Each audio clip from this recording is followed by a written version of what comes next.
байцгаана уу? Намайг Анужин гэдэг. Би 11 дугаар ангийн сурагч. Өмнөд аймгийн Хамбог цэм буюу Монгол улсынхаа говийн төлөвлөлттэй газарт амьдардаг.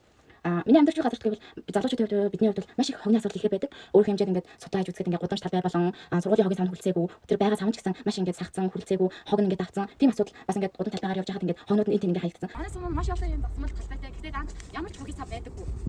Тийм учраас бид сургуулийнхаа эрүүл мэндийн багштайгаа хамтарч байгаль талтай хүмүүсийг нэгтгэж хог ангиллын төслийг бэлтгэж эд дундаа хог ангиллын менежмент төслийг хэрэгжүүлж байгаа Recycle клубын нарийн бичгийн гүйцэтгэдэг. Хүн зардлын өмнөдийг л хэмжээнээс гаргана.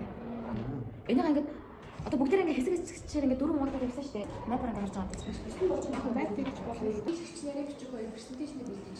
Манай сум маань удахгүй ингээд хот болох гэж байгаа. Тийм болохоор би ингээд засаг дарагтайгаа нийлээд ингээд өөрийнхөө хэмжээнд байгаль орчиндөө нөлөөлж буй ингээд байгаль орчноо хайрлаж буй гэдэг юм банкны хэмжээний ингээд төсөл хийж байгаа.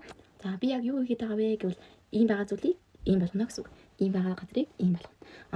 Би яагаад энэ төслийг хэрэгжүүлээд ардаас нь гүгээд яваад байгаа хэний төлөө хийдэг байгаа өөрийнхөө төлөө хийдэг байгаа юм гэдгийг ингээд тайлбарлаж өгье. Ингээд ямар зорилттой гэвэл гудам талбайд явахад маш их цэвэрхэн миний доод үе болон манай залуучууд маш их том үлгэр дуурайл болно. Бас миний хувьд бол ингээд байгаль орчин болон сум дүүрэгтэй хийж байгаа хамгийн том юм халамж сэтгэлээ юм аа гэж би бодож байгаамаа.